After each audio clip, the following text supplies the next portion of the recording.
Ak rozmýšľaš nad kúpou Kawasaki ZX-10R 2026, venuj mi týchto 10 minút a ja ti pravdepodobne ušetrím niekoľko tisíc eur a ukážem ti dôvod, prečo by mohla byť práve táto 25-ka lepšou voľbou. Poďme na to. OK, ja vás zdravím pri novej videjku tu na YouTube. Nachádzame sa v krásnom prostredí vrch Teplej pri Povazkej Bystrici. Dnes tu máme túto krásnu kavinku, o ktorej si niečo povieme.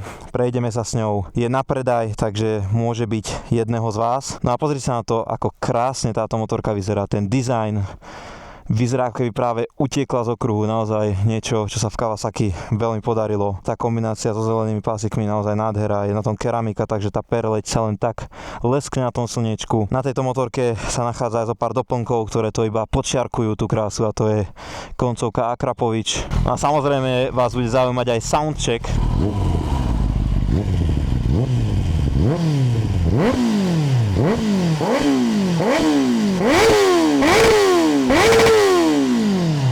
Zadný krátky držak špz-ky, no a toto GP-čkové veľké čierne plexy, ktoré je oproti originálu také vyššie, je tam taký väčší oblúčik. Za chvíľku, keď sa na tom prevezieme, tak budete vidieť, že tam je naozaj ho vidieť, je také vyšpulené, mne sa to páči, ale dá sa to zmeniť aj za to, čo tam bolo, to není problém. Ja ešte keby som sa mal s tým vyhrať, tak samozrejme tykadielka preč, aj keď nezavadzajú tam až tak ako na iných motorkách, ale išli by preč, dal by som túto rizomky pekne a len taký malinký späťačik niekde na konci riaditok, takže tým by som to ešte ja doladil, taká čerešnička na torte, ale inak tej motorke absolútne nič nechýba. Má to cez 200 koní, takže keď potočíš plynom, svet sa začne približovať veľmi rýchlo. Možno ste si všimli túto Showa nádobku tuto vedľa toho tlmiča, je to plynom natlakovaný hydraulický systém, vďaka čomu je tá motorka presnejšia, keď jej nakladáš a keď naozaj ideš bomby, keď práve niekto jazdí okruhy alebo niekto ide na hranicu možností, práve to ju robí takou výnimočnou, keďže iné tisícky to nemajú. Každopádne dosť bolo kecania, my ideme previesť a ideme si niečo povedať. Je brutálne horko, normálne, že 34 stupňov vonku, ale čo by som pre motovlogisek neurobil, dlho sme tu nemali takúto nejakú recenziu alebo test ride nejaké motorky, vždycky je to nejaká akcia. Dnes to bude takéto kľudné povozeničko, pokecáme niečo, si povieme k tejto motorke a užijeme si kľudný a ničím nerušený piatok. Táto motorka je naozaj skvelá aj na obyčajné vozenie. Veľa ľudí si myslí, že keď si kúpim takýto superšport litrový, tak s ním musím drať asfalt a chodiť s ním po okruhy. Áno, na to bol primárne určený, to je pravda, ale absolútne mu neprekáža takéto lážo-plážo vozeničko.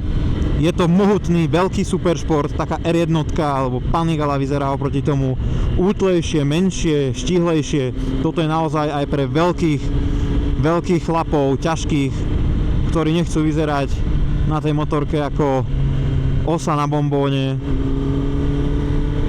Tak naozaj toto je byť príjemnou variantou, pretože tým, aká je väčšia a taká mohutnejšia, tak nepôsobia tí chlapi na tom tak komicky. Naozaj žiadne cukanie, krásny chod motora, ideme 55 na dvoječke, šport mód a necítim nejaké výrazné vibrácie, alebo že by tá motorka so mnou bojovala a kričala na mňa poď. Ide to naozaj pekne, plynulé.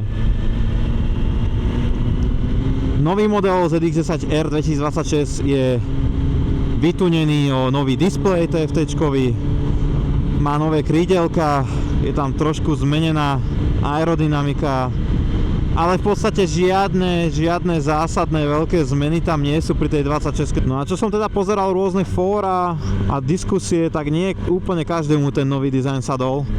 Stále veľa ľudí ide radšej do tohto modelu, ktorý ešte nemá tie krídelka a nevyzerá tak futuristicky a tak ako teraz väčšina tých všetkých superšportov.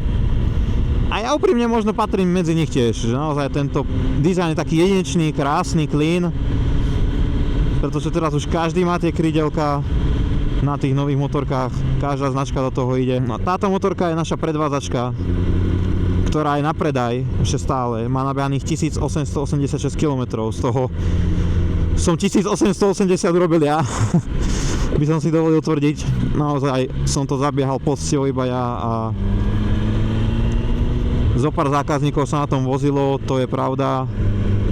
ale ako som povedal, ako 90% týchto kilometrov je spravených mnou, takže sa budúci majiteľ nemusí absolútne obávať, že by to bolo zle zabehnuté. Keďže každý dobre viete, aj tí, čo už máte motorky odo mňa práve po mne zabehnuté, že to je zabehnuté s láskou a nebolo tomu inak ani pri tejto motorke. Aj pri nižších rýchlostiach si to krásne ľahá do zákrut, není to vôbec, že by som s tým bojoval.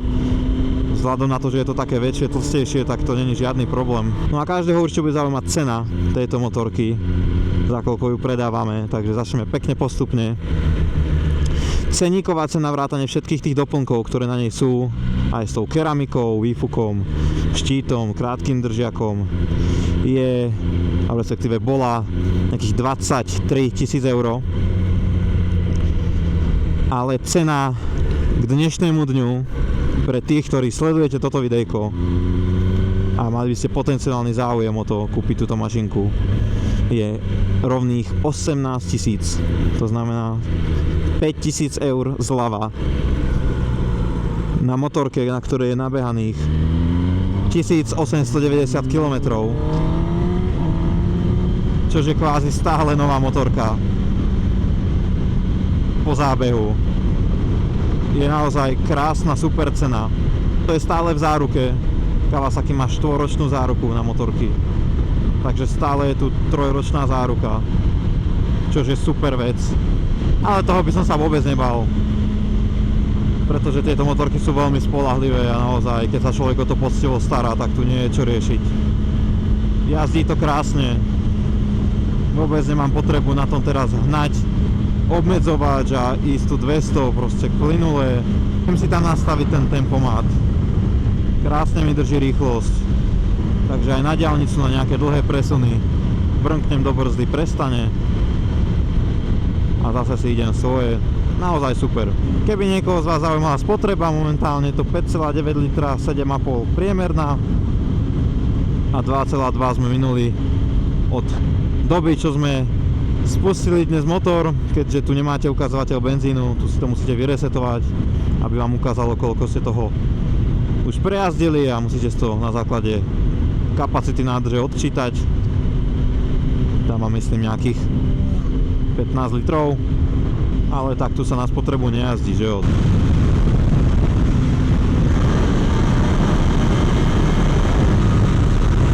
Keby som dnes stál pred rozhodnutím, či ísť do novej 26 alebo do tohto modelu, tak by som silno uvažoval, či mi ten nový displej, krídelka a nový dizajn stoja za ten cenový rozdiel.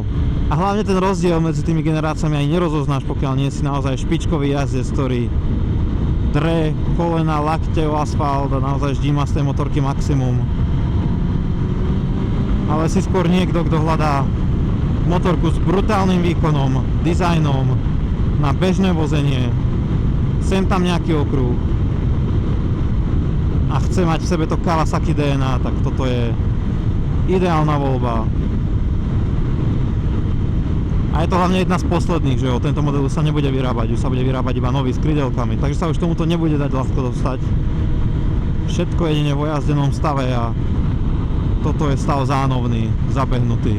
No a prichádzame k našej predajničke tuto zo zadnej strany.